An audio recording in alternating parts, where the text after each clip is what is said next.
अच्छा सर, हमने यहाँ पर ये बात देखनी है कि हर स्टेप्स की क्या मीनिंग है। अब जरा गौर से देखना, इसने क्या किया यहाँ पे, इसने जो डेटा है वो यहाँ पर पिक किया ए पी क्यू आर। हमें पता है ए स्टार्ट, क्यू मिडिल वैल्यू और आर जो है लास्ट वैल्यू। इसने यहाँ पे n1 एक एरे, n1 एक वेरिएबल बनाया और n2 एक वेरिएबल बनाया, इसमें q माइनस p प्लस 1 कर दिया। यानी जो पहला वाला पार्ट था डिवीजन का, पहला वाला पार्ट दो हिस्सों में डिवाइड किया है ना आपने, जो डिवीजन वाला पार्ट है वो उसको q कहा है आपने, जहाँ से डिवाइड किया। तो एक पार्ट ये है, एक पार्ट ये, इसने दोनों को अलग अलग इसकी लेंथ मालूम करनी, ठीक, क्योंकि ए तो कॉमन है ना, तो हमें अलग अलग लेंथ निकालनी है। तो उसने कहा q माइनस पी, यानी जो q हमारा आखिरी एलिमेंट आया था माइनस p और प्लस 1, जो फॉर्मूला हम यूज करते हैं, ठीक है। ये प्लस 1 और माइनस 1 का जो चक्कर है ना, बेसिकली इंडेक्स दोनों इन्वॉल्व करने की वजह से हम इसको कर रहे होते हैं। ये मैथमेटिक्स में इसको देखना पड़ता है। जैसे आप कहते हैं कि अगर आप 1 से लेकर 10 तक के एलिमेंट को काउंट करें तो ये 10 एलिमेंट है, लेकिन अगर इसको सब्ट्रैक्शन बेस पे करेंगे तो ये 9 आ जाएंगे। कितने एलिमेंट है आप कहेंगे, फाइनल इंडेक्स और इनिशियल इंडेक्स से माइनस करो तो क्या ये 9 इंडेक्स है? नहीं, बल्कि ये 10 इंडेक्स है। तो आप कहेंगे 10 माइनस 1 करके एक ऐड करना है इसमें फॉर्मूले को, तो फिर ये 10 इंडेक्स बनेगा। ये एक मैथमेटिकल रूल है जो हमें पता होना चाहिए, बेसिक रूल है, ठीक है। तो इस बेसिस पे n1 और n2 में क्या चीज आ गई, n1 में पहले वाले एरे का लेंथ आ गया और n2 में दूसरे वाले एरे की लेंथ आ गई। लेंथ है इसके अंदर, n1 में लेंथ आ गई, n2 में लेंथ आ गई, ठीक हो गया, एरे नहीं है। और इसी लेंथ प्लस 1 का दो एरे बना लिया। अब ये स्पेस कॉम्प्लेक्सिटी पे जाएंगे ना, तो हमें दो एक्स्ट्रा एरे हमने यहाँ पे बनाए। एक का नाम हमने L रखा है, एक का नाम हमने R रखा है, यानी बुक में। और इसका जो साइज है ना पहले वाले का जो साइज है वो बेसिकली जो n1 साइज था उससे एक ज्यादा साइज रखा है। क्यों कर रहा है ऐसा?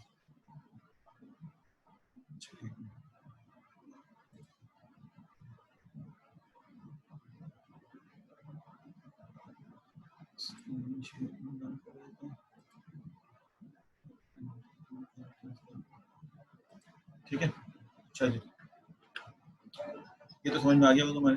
अच्छा, अब मैं कह रहा हूँ तो ये जो L है ये बेसिकली इसका साइज n1 प्लस 1 लिया है, एक ज्यादा किया है। और R में भी इस तरह क्या है कि साइज जो है वो n2 प्लस 1 किया है।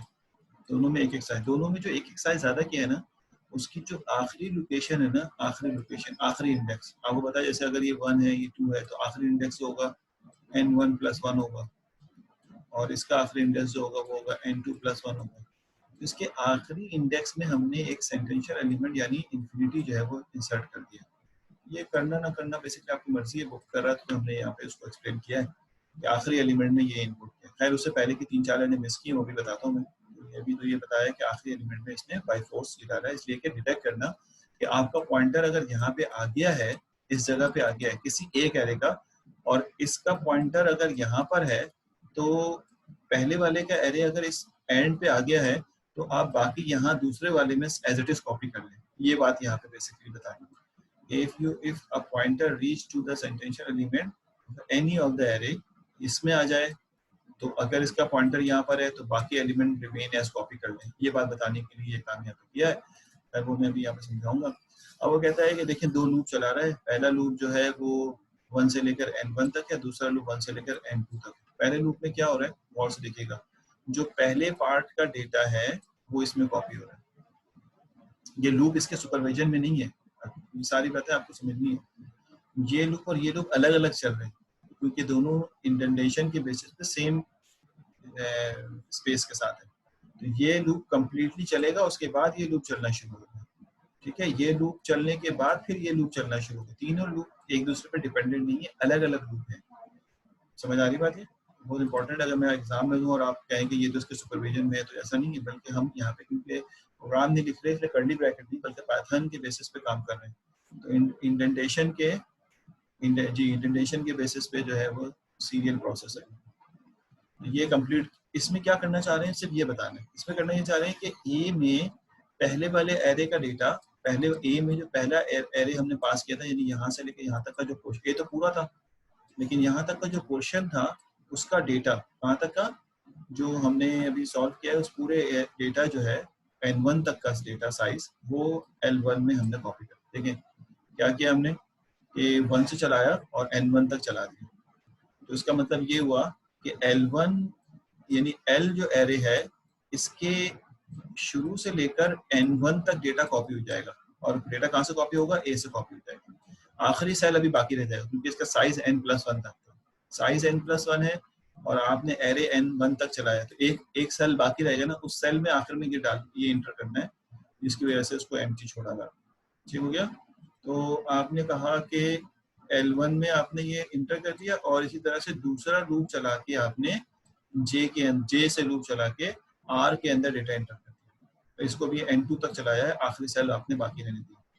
ये लूप खत्म हो गया। ये लूप आपका आने वाला डेटा अगर देखा जाए तो आने वाला डेटा 3 डेटा इसमें आ जाएगा जो हमने एग्जाम्पल पीछे देखी थी, और 4 डेटा जो है वो इसमें आ जाएगा। ठीक है, इनिशियली सबसे पहले बेसिस के ऊपर 3 डेटा इसमें आ जाएगा, 4 डेटा इसमें आ जाएगा, और इनके साइजेस एक ज़्यादा थे, तो डेटा आने के बाद इसके आखिरी डेस्टिनेशन पे ये आ जाएगा। और अगर हम ऊपर जाके उसको देख ले तो यहाँ डेटा भी लिख सकते हैं कि भाई क्या डेटा जो है इसमें आना है। मिसाल के तौर पर अगर ऊपर जाए उस बेसिस पे जो ब्रेक हुआ है यहाँ पे, इस बेसिस पे हम आसानी लिख सकते हैं कि पहले वाले सेल में क्या और दूसरे वाले सेल में क्या है। तो पहले सेल में अगर पहली दफ़ा ब्रेक हो रहा है तो देखिए यहाँ पे हमारे हिसाब से 3 है, तो हम उसको 3 कह देते हैं। यहाँ पे हमारे हिसाब से 3 आ रहा है तो ये आ जाएगा 38। ठीक है, हमारे हिसाब से यहाँ पे आ जाएगा 27 और तीसरा आ जाएगा 43। ये 3 डेटा हमारे हिसाब से पहले वाले सेल में आ जाएगा, और दूसरे सेल में आ जाएगा 3। ये वाला 3 हमारे अगर डिवाइड करें तो हमने क्योंकि फ्लो फंक्शन लगाया, अगर सील फंक्शन लगा देते तो ये वाला सही था, लेकिन हमने फ्लो लगाया तो 3 यहाँ आ जाएगा, फिर 9 यहाँ आ जाएगा, और फिर 82 यहाँ आ जाएगा, और 10 यहाँ आ जाएगा। इस तरह से ये बेसिकली 4 डेटा जो है वो यहाँ पे इंटर हो जाएगा। तो अगर मैं दोबारा से इसके उसी क्वेश्चन पे जाऊँ तो ये हमारी पहली बेसिकली वर्किंग हो जाएगी। ये 38, 27, 43 सेंटेंशियल 3, 9, 82, 10 और सेंटेंशियल। तो ये बेसिकली हमें यहाँ तक के काम में ही होता है। उसके बाद इसमें 10, अब इसके बाद इसमें 2 पॉइंटर हमें अगर इनको मर्ज करना है तो, अगर ये सॉर्टेड होते हैं तो, ठीक है, यानी अगर ये हम यहाँ भेज रहे हैं इसको तो बेसिकली, अच्छा ये हम डिवीजन वाला तो कर नहीं रहे, गलती से क्या किया, डिवीजन वाला तो कर नहीं रही है, ये तो हम कर रहे हैं मर्जिंग वाला ना, मर्ज कर रहे हैं। तो मैं इसमें एक चीज़ गलत लिख गया हूँ, मैं इसको सही कर देता हूँ कि मैंने डिवीजन के हिसाब से इसको लिख दिया था, मैं इसको मर्ज के हिसाब से लिख देता हूँ। यहाँ पर इन केस अगर ये जा रहा होगा, आखिरी वाला पार्ट जा रहा होगा, तो ये 2 डेटा इसके अंदर जा रहे होंगे, यानी यहाँ पे ये जो 2 डेटा नजर आ रहे हैं मिसाल के तौर पे, हम इन 2 डेटा को एज्यूम कर लेते हैं कि इसमें से हमने लिया है। ठीक है, तो यहाँ पर पहला है 3, 27, 38 और 43, हमें एज्यूम कर लेते हैं इसी चीज़ को, और यहाँ पे इसको हम कॉपी करके यहीं पे बना लेते हैं ताकि हमें सॉल्व करना आसान हो। कॉपी और यहाँ पे इसको पेस्ट कर लेते हैं, पेस्ट, ये आपके पास डेटा। अब मैं एज्यूम कर रहा हूँ कि ये दोनों मर्ज होने जा रहे हैं ताकि हमें समझ में आए, इन दोनों की मर्जिंग हो। इन दोनों की मर्जिंग के लिए हमने I को 1 किया, J को 1 किया। ठीक, यहाँ से यहाँ तक के काम में I को 1 कर दिया, J को 1 कर दिया। I जो है वो पहले वाले एरे को इंडेक्स कराने के लिए इस्तेमाल होगा, समझने की कोशिश करना, I, और J जो है वो दूसरे वाले के इंडेक्स को मैनेज करने के लिए इस्तेमाल होगा। यहाँ पे इस तरह से इसने ऑर्गेनाइज किया। फिर इसने K एक लिया है, K, और K जो है बेसिकली जो रिजल्टेंट इंडेक्स है इसमें इसको रखने के लिए इस्तेमाल किया जाएगा। यहाँ पे K इस जगह से स्टार्ट लेगा ये, तो कह रहा है K जो है P2R, P2R का मतलब यह है कि इस वक्त हम फाइनल डेस्टिनेशन को मेंटेन कर रहे हैं, P से लेकर R तक पूरा फाइनल डेस्टिनेशन बना रहे हैं, तो ये P2R ये रहा।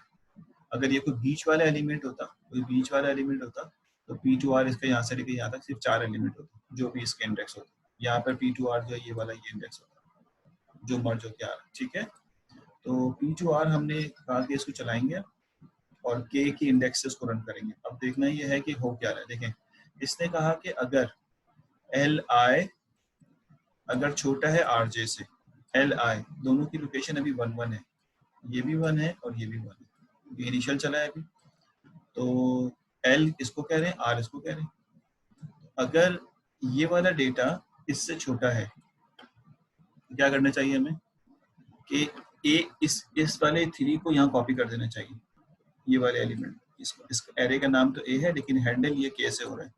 तो क्या कह रहा है कि ए के की लोकेशन पे एल आई को कॉपी करिए, क्योंकि एल आई छोटा है तो ए के की लोकेशन पे एल आई को कॉपी करिए।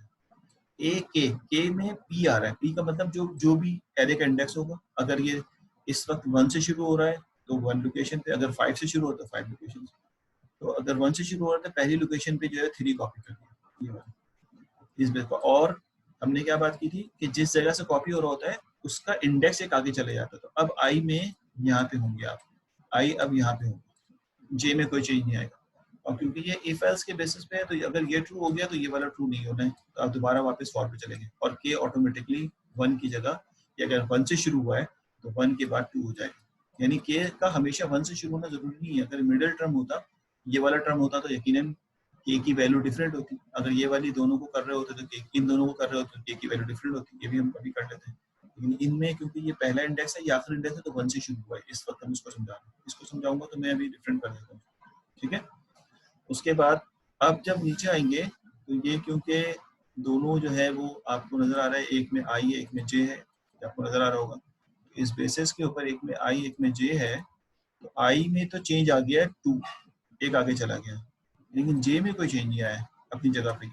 तो एल की दूसरी लोकेशन का डेटा जे की पहली लोकेशन से मैच होगा, और इनमें जो छोटा, यानी अगर एल आई छोटा है तो ये करो, लेकिन एल आई तो छोटा नहीं है, तो ये फेल हो जाएगा, ये वाला काम ये फेल हो जाएगा। और यहाँ पे आ जाए तो क्या करो, ए के की लोकेशन में के 2 लेके चले आप, के जो है वो क्या लेके चले 2, तो ए की 2 लोकेशन पे जे वाला डेटा यानी आर वाला डेटा कॉपी कर दें, ये कॉपी कर दिया हमने, और जे में एक इजाफा कर दी, अब जे यहाँ आ जाएगा।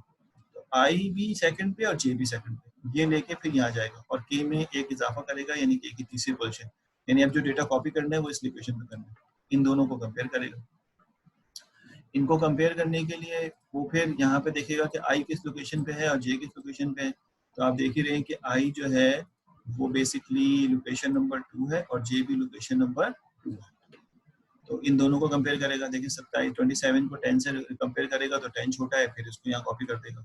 इसका मतलब है ये वाला फिर फेल हो गया, क्योंकि एल आई यानी L2 J2 से R2 से छोटा नहीं है, तो फिर यहाँ पे आ गया।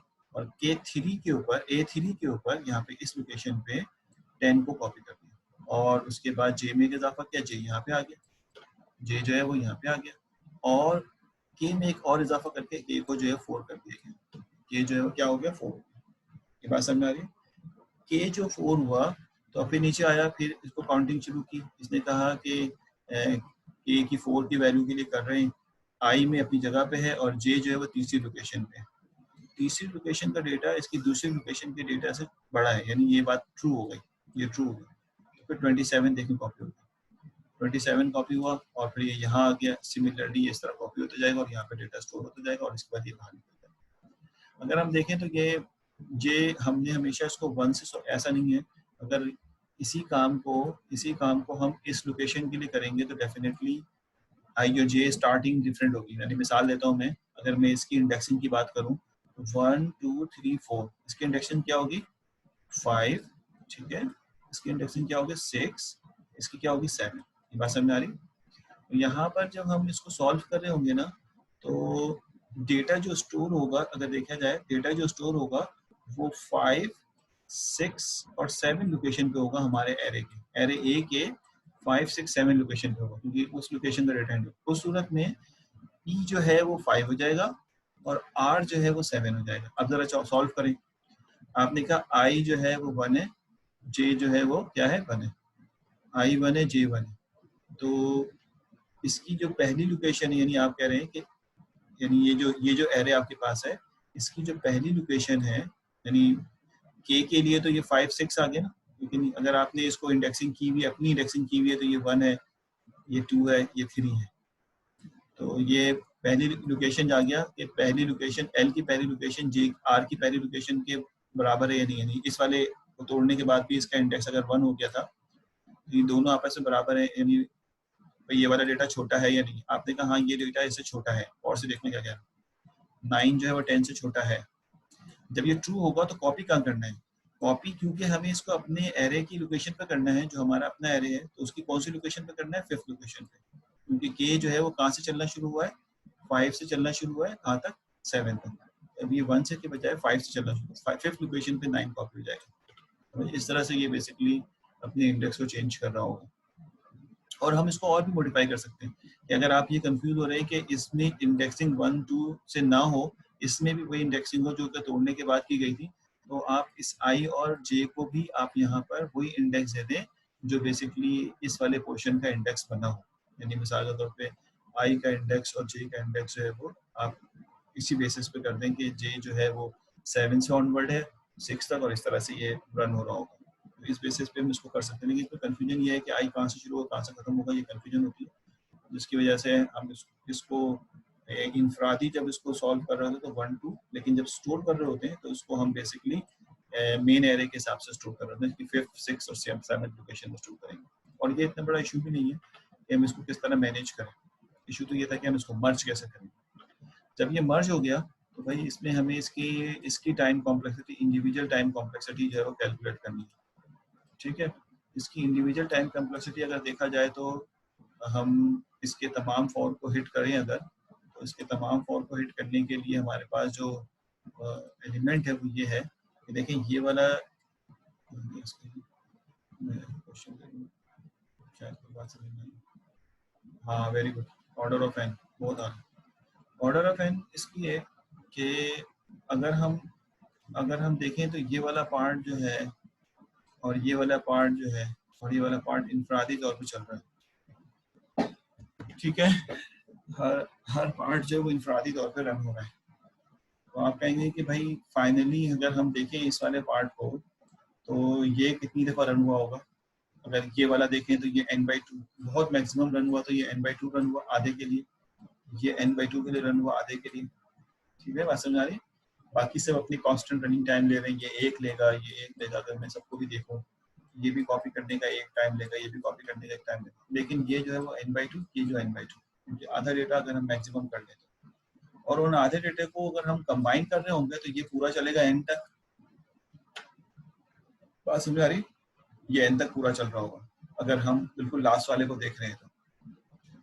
इस बेसिस के ऊपर इसकी जो टाइम कॉम्प्लेक्सिटी आएगी, क्योंकि इन सबों में सबसे बड़ा एलिमेंट जो है वो n है, सबको ऐड करोगे तो क्या लिखोगे, n/2 प्लस n/2 ऐसे लिखोगे ना, और प्लस n और बहुत सारे वन कांस्टेंट वो मैं नहीं लिख रहा यहाँ पे।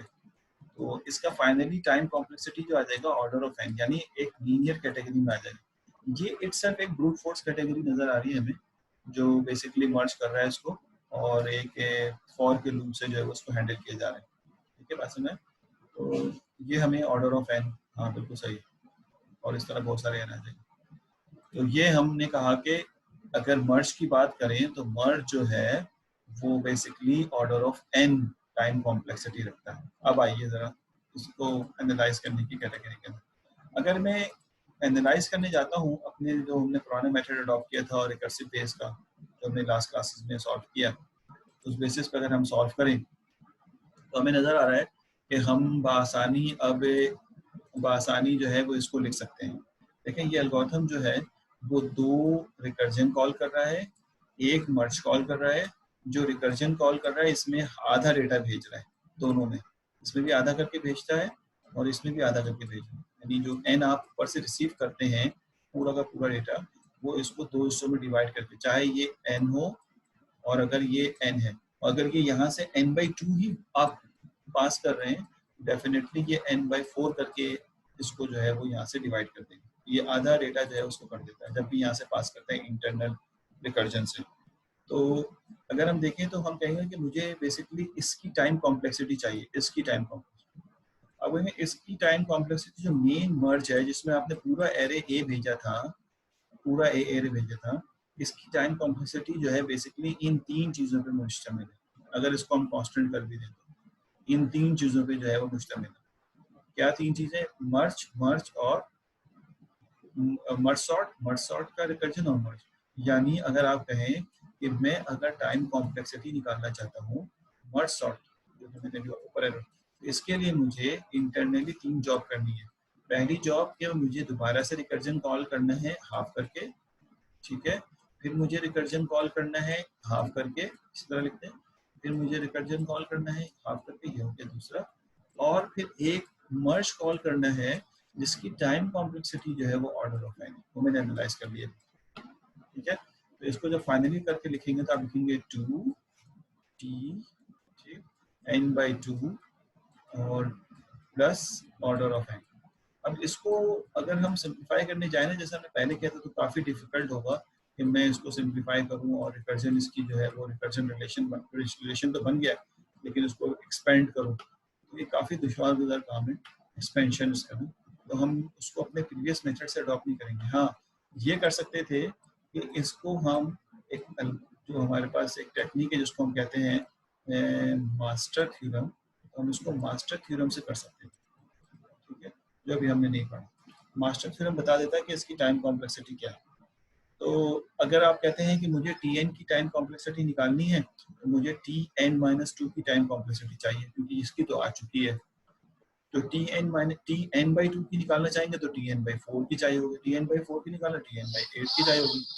इस तरह से हमें डिफरेंट टाइम कॉम्प्लेक्सिटी जो है वो रिक्वायर्ड होगी, तो वो हमें मालूम करना दुश्वार होगा। तो हम लिख तो सकते हैं इसको इस तरह से, लेकिन इसको सॉल्व करना इस वक्त, मतलब ये नहीं कि नामुमकिन है, मैं ये नहीं कह रहा, लेकिन इस वक्त इसमें हमें बड़ा दुश्वार हो जाएगा। तो इसका बेहतर तरीका ये होता है कि हम मास्टर थ्योरम अप्लाई करके बासानी इसकी टाइम कॉम्प्लेक्सिटी, एक तरीका। दूसरा ये कि अगर कोई शॉर्टकट तरीका अगर हमें मिल जाता है तो हम उस बेसिस पे जो है इसकी टाइम कॉम्प्लेक्सिटी निकाल लेते हैं। वो शॉर्टकट क्या है, अब आइए। यानी हम इस वक्त जो पीछे पढ़ते हुए आए उस मेथड को अडॉप्ट सिर्फ इसलिए नहीं कर रहे, यानी जो हमने यहाँ पर ये वाले मेथड, अगर आपको याद हो लास्ट क्लास के पहले ये मेथड जो हमने किया था, इसमें -1 हो रहा था तो हमें इसको अडॉप्ट करना आसान था, लेकिन यहाँ पे डिवाइड बाय 2 हो रहा है तो हमें यहाँ पे अडॉप्ट करना थोड़ा सा दुश्वार हो रहा है। तो इस बेसिस पे हम यहाँ पर इसको किसी और मेथड से एनालाइज करने की कोशिश करेंगे। तो एनालाइज करने के लिए अब आप जब इसको एनालाइज करने जाएंगे तो उन्होंने कहा कि मर्ज सॉर्ट जो है बेसिकली, यहाँ पे उन्होंने सारी डिटेल बताई है, तो हम यहाँ पे डिस्कस कर चुके हैं कि जब मर्ज सॉर्ट को डिवाइड करने जाते हैं तो 2 हिस्से बनते हैं, P से Q तक एक पार्ट बनता है, Q+1 से R तक दूसरा पार्ट बनता है, और ये 2 सब एरे होते हैं PR तक के एरे के, यानी P से लेकर R तक के एरे के ये 2 सब पार्ट है। ये हमें पता है, इसमें कोई कंफ्यूजन नहीं है एनालाइज अगर करने जाए।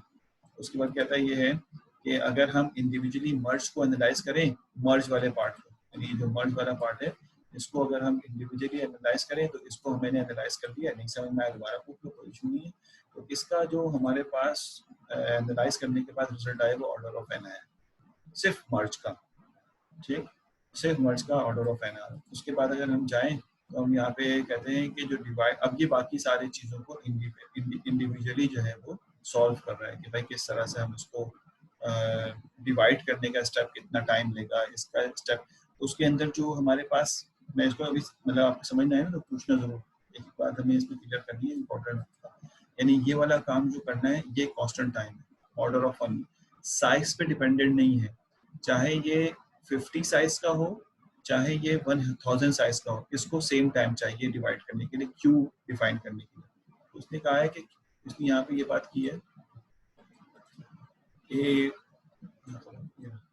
अगर हम इसको डिवाइड करें ना क्यू हासिल करने के लिए, तो वो बेसिकली ऑर्डर ऑफ वन है, सिर्फ क्यू निकालना है तो उसके अंदर ऑर्डर ऑफ वन पार्ट जो है हमें सॉल्व करना है।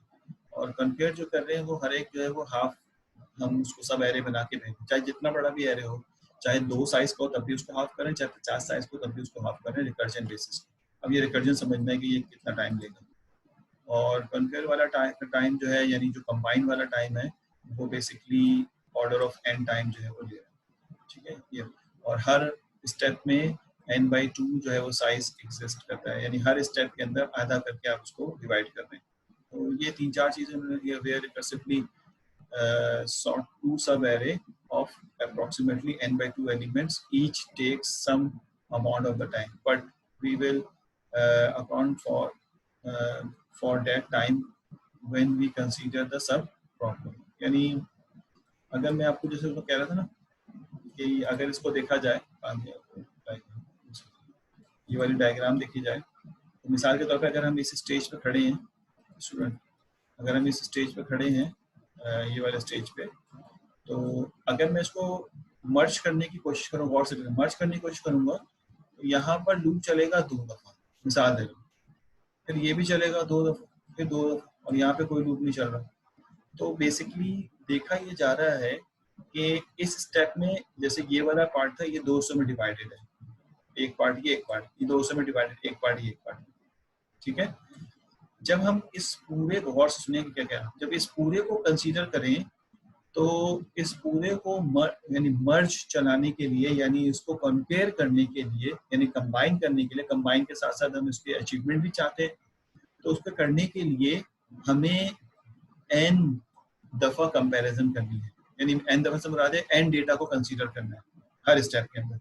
है ये दो पार्ट में, यानी इंडिविजुअल हुए हुए हैं, लेकिन दो करके उसको हम कंपेयर करेंगे, दो करके। तो बेसिकली ये n डिफरेंट टाइम्स जो है वो ये रिक्वायर्ड है। इसी तरह से अगर मैं नीचे आता हूँ तो अब इनके अंदर बॉक्सेस तो कम हो गई, लेकिन डेटा अभी भी उतना ही है। यहाँ पे भी 1 2 3 डेटा तो वही सारे के सारे, यहाँ से यहाँ पे कंपेयर होगा और ये दोनों कंपेयर होंगे, तो यहाँ भी हमें n रिक्वायरमेंट है। और सिमिलरली अगर यहाँ पे जाए तो मैं ये नहीं कह रहा एग्जैक्टली n, मतलब n की कैटेगरी, यानी अगर आप कहते हैं n-5 चाहिए तो n-5 का अल्टीमेटली आंसर क्या होता है, n ही होता है। इसमें n-3 चाहिए तो अल्टीमेटली n-3 का आंसर क्या होता है, n ही होता है। तो इस तरह से हर स्टेप के ऊपर आपको n, और सुना क्या कह रहा हूँ, हर स्टेप पे आपको n डेटा जो है वो सॉर्ट करना है, चाहे वो इंडिविजुअल बॉक्स में हो, चाहे वो कंबाइंड बॉक्स में हो, चाहे वो 7 डिफरेंट बॉक्स के अंदर हो, यानी 7 डिफरेंट बॉक्स में हो, चाहे वो 2 बॉक्स में हो, लेकिन आपको n डेटा सॉर्ट करना है, यानी इन दोनों को सॉर्ट करना। हालांकि ये इंडिविजुअली सॉर्टेड है, ये इंडिविजुअली सॉर्टेड है, लेकिन इन दोनों को मिला के हमें n डेटा सॉर्ट करना है। इस स्टेप में भी हमें n डेटा सॉर्ट करना है। तो इसका मतलब ये हुआ कि जब हमने यहाँ से ट्री को ग्रो कर लिया, ट्री जो यहाँ तक ग्रो हो चुकी है, जितनी भी ग्रो होनी थी, जब यहाँ पे ब्रेक हुई, तो अब आप इसको कंबाइन जब करेंगे तो हर स्टेप के अंदर, यानी इस स्टेप में n कंपैरिजन, अगर मैं ऊपर की तरफ देखूं तो इस स्टेप को भी सॉल्व करने के लिए n कंपैरिजन, तो आपको n कंपैरिजन जो है वो रिक्वायर्ड है, ठीक है, हर स्टेप। ये बात हमें समझ में आती है कि हर स्टेप जो है वो वही बात हमने यहाँ पे करने की कोशिश की है कि हर स्टेप में n/2 डिवीजन तो हो रहा है, लेकिन कंपैरिजन जो है वो n ही होगा, ठीक है। यहाँ पे तो n/2 इसमें जो है, तो the combined step merge a total n elements take the order of n। अब ये मर्ज कोई एक दफा थोड़ी हो रहा है, यानी अगर हम मर्ज चाहिए तो मर्ज कई दफा कॉल हो रहा है, यानी इस स्टेप में भी मर्ज कॉल होगा, इस स्टेप में मर्ज कॉल, यानी हर डेप्थ के ऊपर मैं उसको अगर देखूं तो हर डेप्थ के ऊपर बेसिकली ये मर्ज कॉल होगा। इस डेप्थ पे भी कॉल होगा, इस डेप्थ पे भी कॉल होगा, इस डेप्थ पे भी कॉल होगा, इसके अलावा तो इन तीन डेप्थ पे जो है वो मर्ज जो है वो यहाँ पे कॉल होगा, ठीक है। तो ये बात हमें समझ में, दो चीजें बड़ी इंपॉर्टेंट हमें यहाँ समझ में आई है। एक तो ये कि हर डेप्थ के ऊपर n डेटा सॉर्टिंग रिक्वायर्ड है, समझ में आई बात है। अब अगर मैं आपसे एक सवाल ये पूछूं कि अगर मैं आपको किसी लम्हे 5 डेटा, यानी n की वैल्यू, डेटा साइज जो है वो मैं आपको 50 दे देता हूँ, यानी इस डेटा का साइज जो है वो 50 है, अगर डेटा आपको 50 दिया गया, अगर डेटा आपको 50 दे दिया जाए तो इसकी, अब यकीनन इसको दो हिस्सों में बनाओगे ना, 2 हिस्सों में डिवाइड करोगे इसको, फिर मजीद इसको 2 हिस्सों में डिवाइड करोगे, ठीक है, फिर इस जो आ जाएगा उसको 2 हिस्सों में डिवाइड। ये बात तो तय है कि हर एक जो सेल मिल रहा है वो इक्वल हिस्सों में डिवाइड होना है, इक्वल हिस्सों में डिवाइड करना है, ठीक है, इक्वल हिस्सों में डिवाइड कर रहा हूँ। क्या ये बता सकते हो कि इसकी जो ग्रोथ है, यानी इसकी जो डेप्थ है, या इसकी जो हर एक की जो हमारे पास डेप्थ आ रही है, ये एक डेप्थ आ रही है इस तरह, तो टोटल अगर 50 डेटा हो तो कितनी डेप्थ आएगी, और अगर हमारे पास ये 102 डेटा हो तो इसकी डेप्थ कितनी आएगी, और अगर n डेटा हो तो इसकी डेप्थ कितनी आएगी। यानी किसी भी मर्ज सॉर्ट में जिसमें 2 इक्वल पार्ट करते हैं, तो ये बात एक तो ये कि फिक्स है कि इसकी डेप्थ फिक्स होती है, इसकी डेप्थ फिक्स है, समझ आई बात है, डेप्थ फिक्स है। तो डेप्थ कितनी होनी है ये एक फॉर्मूला है, हम पहले शायद पढ़ चुके हैं, ये आंसर आया है, इसकी डेप्थ है 50/2। गलत गलत गलत, हम पढ़ चुके हैं, 50/2 नहीं होगी भाई, 50/2 नहीं होगी। यानी अगर आपके पास log base 2n, very very good, log base 2n, यानी इसकी जो डेप्थ होगी ना भाई, हाँ ये मैं बताता हूँ, ये डिस्क्रीट मैथ का कोर्स होता है, उसमें हम ये बात पढ़ते हैं रिलेशनशिप का। मैं आपको, देखो टाइम तो लगेगा अगर मैं समझाने बैठूंगा तो, ठीक है, मैं आपको हम समझा दूंगा कि अगर आप किसी को 200 में डिवाइड कर रहे हैं तो इस पे लॉग बेस 2n कैसे बनेगा डेप्थ की लेंथ, सबको पता है या मैं समझा दूं?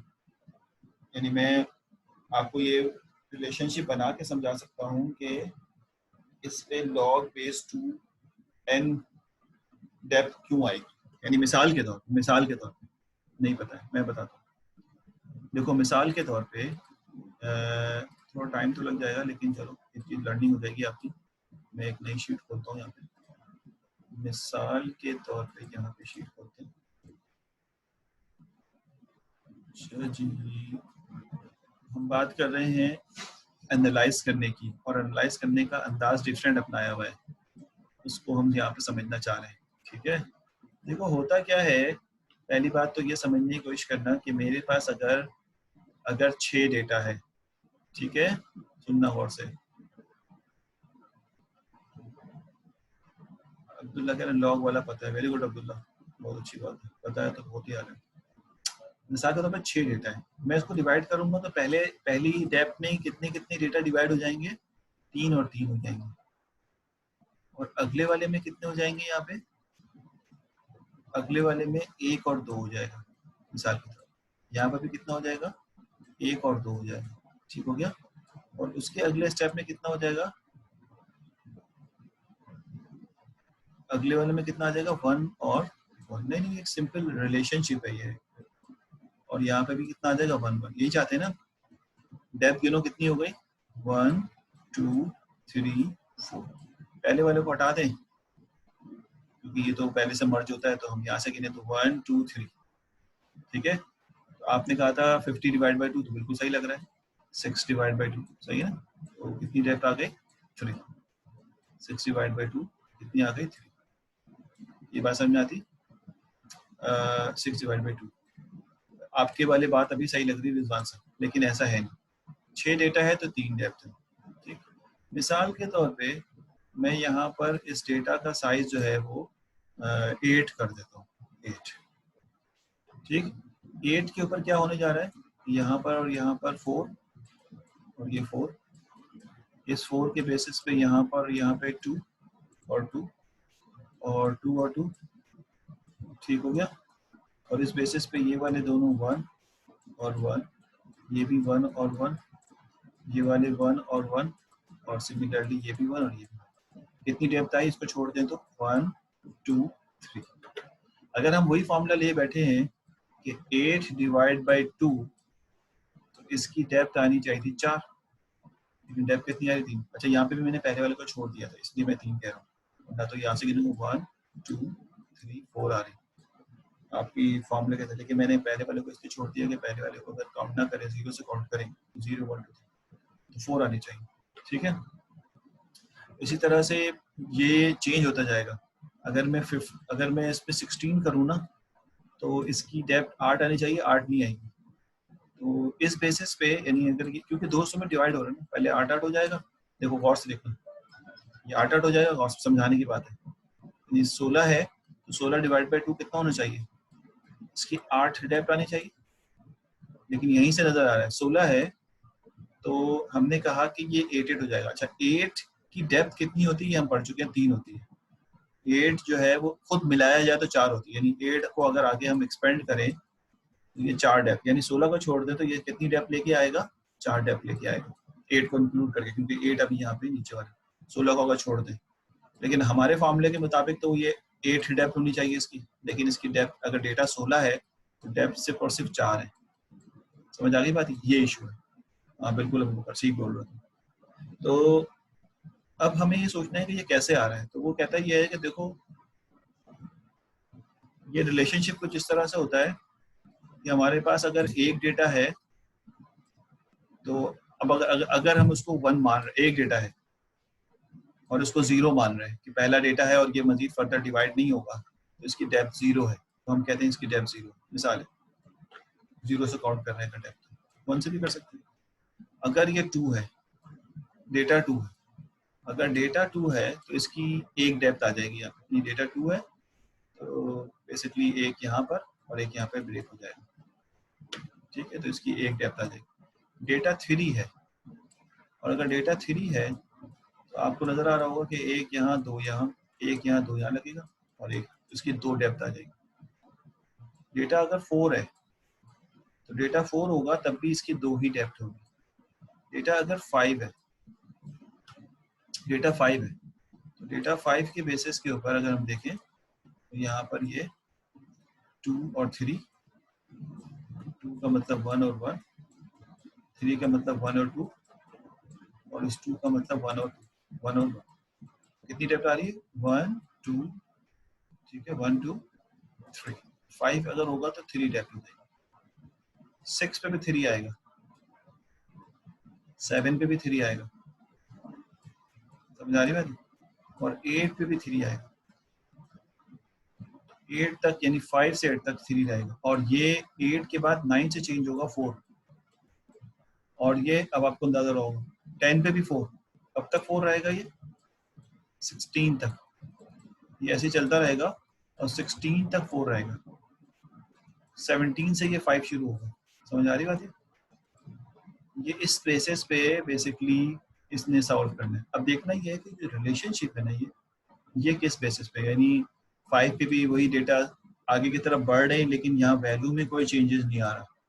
तो ये कहता है कि ये बेसिकली एक हमें log बेस 2 ऑफ n, अगर ये वाला चीज n है और ये कैलकुलेशन जो है वो log बेस 2 ऑफ n हो, जिसको हम बेसिकली डेप्थ कह रहे हैं, और ये नंबर ऑफ नोड्स है, तो ये बेसिकली इस फॉर्मूले से कैलकुलेट होगा।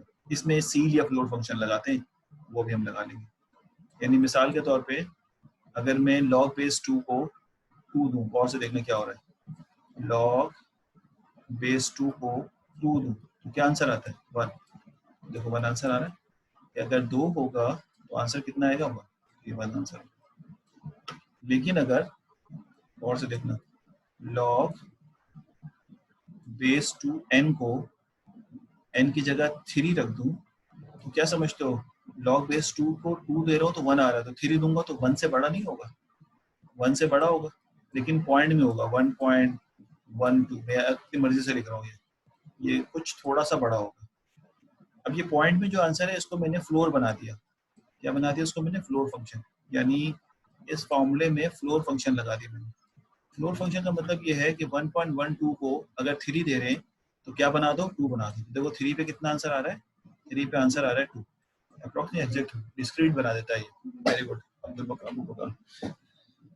अब ये चलता रहेगा, और सुनना, अगर मैं log बेस 2 ऑफ 4, 3 के बाद 4 दूंगा ना, तो 4 का एग्जैक्ट आंसर 2 ही होता है। तो मुझे फ्लोर लगाने की फ्लोर तो क्योंकि मैंने स्टैंडर्ड लगा दिया, फ्लोर की जरूरत ही नहीं पड़ेगी। फ्लोर मीन्स डिस्क्रीट आंसर, या डिस्क्रीट ही रिजल्ट मिलता है। समझ आई बात है? उसके बाद अगर मैं आगे जाता हूँ 5 पे, तो मैं यहाँ पे लिखता हूँ log 2 ऑफ 5, और इस पे फ्लोर लगा हुआ है। तुम ये तो समझते हो ना कि 4 पे अगर आंसर 2 है तो 5 पे आंसर समथिंग 2 पॉइंट समथिंग होना चाहिए। मुझे नहीं पता, मैं अपनी मर्जी से लिखता हूँ, 1.2 लिख दिया, लेकिन फ्लोर लगा हुआ है तो 5 का आंसर किसके बराबर आ जाएगा? 3 के बराबर आ जाएगा। इसी तरह से मैं यहाँ पे लिखता हूँ log ऑफ 2 बेस 2 ऑफ 6, तो 6 का आंसर भी डेफिनेटली 5 से बड़ा होगा, तो आंसर 2 पॉइंट, मैं मिसाल के तौर पर 3 लिख लेता हूँ, 2.3 आ गया, ठीक है। और क्योंकि फ्लोर लगा हुआ है तो आंसर 3 ही रहेगा। ये कब तक चलता रहेगा इस तरह से? log ऑफ बेस 2 ऑफ 8 तक चलता रहेगा। 8 का आंसर होता है 3, फ्लोर लगा हुआ है तो 3 का आंसर 3 रहेगा। अब 9 पे जाके चेंज होगा, देखो 9 पे जाके 4 हो जाएगा, और ये फिर 16 तक सेम रहेगा, और इस तरह चलता रहेगा। तो इसका मतलब है ये रिलेशनशिप जो हमें यहाँ नजर आ रहा है ये लॉग का रिलेशनशिप है, और वो भी फ्लोर के साथ। कुछ लोग अगर उसको वैल्यू को चेंज कर देते